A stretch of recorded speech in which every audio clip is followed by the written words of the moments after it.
Tonight, more on the fallout from the ransomware attack on Ascension Seton's network. For nearly a full month, the hospital was forced to use manual and paper-based systems, but now they're back to using electronic documentation once again. KVUE's Jessica Cha has been looking into why the hospital was targeted. She joins us now in the studio with those details. Jessica?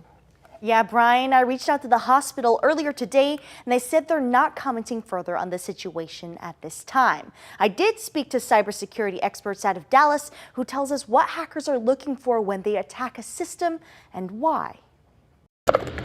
Whether you're on your laptop at home or you're one of the biggest healthcare providers in Central Texas, you can still have your data breached. It's gotten progressively worse every year. I foresee it continuing to. Shelby Staffel is IT Goat's Chief Information Officer. It's a cybersecurity company that helps protect other people's data, including in Austin.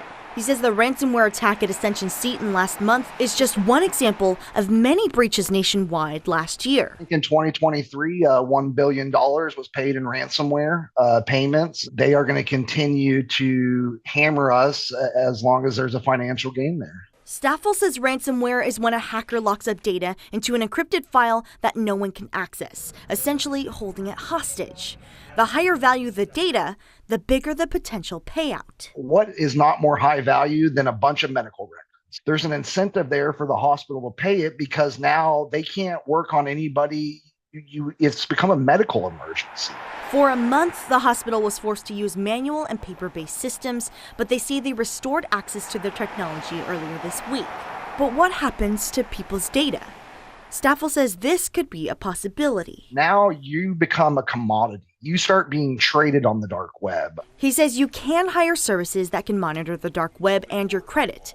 But even if you do find your information there is no recourse. You can't contact them and ask them to remove it. Staffel says the best way to protect yourself is to stay vigilant and educate yourself. Don't ever open any emails that you aren't expecting. Don't ever download any attachment you aren't expecting.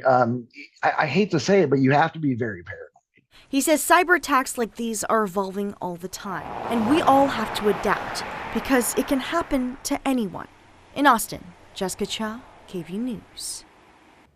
Staffel at IT Goat says you should also be constantly changing your passwords to making sure to not reuse the same one. He says hacking can happen as easily as clicking a link, so be careful.